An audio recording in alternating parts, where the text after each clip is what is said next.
আকাশযুদ্ধের ইতিহাস যেন প্রতিদিনই নতুন নতুন মোড় নিচ্ছে। শুধু যুদ্ধবিমান বা বোমারুতে সবকিছু সীমাবদ্ধ নয়, ড্রোন এখন হয়ে উঠছে আধুনিক যুদ্ধক্ষেত্রের এক অপ্রতিরোধ্য শক্তি। আর সেই শক্তির নাম যখন শাহেদ 136, তখন সেটিকে এড়িয়ে যাওয়া যায় না।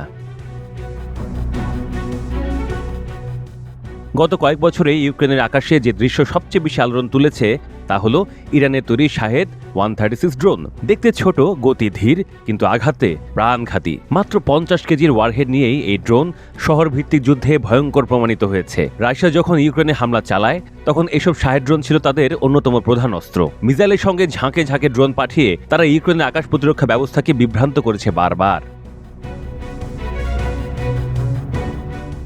এবার সেই ড্রোন নিয়েই আগ্রহ দেখাচ্ছে যুক্তরাষ্ট্র। পেন্টাগনের মালিকানাধীন সংবাদ মাধ্যম স্টারস অ্যান্ড স্ট্রাইপস জানিয়েছে, মার্কিন বিমান বাহিনী শাহেদ 136 ড্রোনের কপি সংগ্রহ করতে চাইছে। তাদের পরিকল্পনা হলো প্রথম ধাপে 16টির প্রতিরূপ সংগ্রহ, পরে প্রয়োজনে আরও 20টি নেওয়া হবে।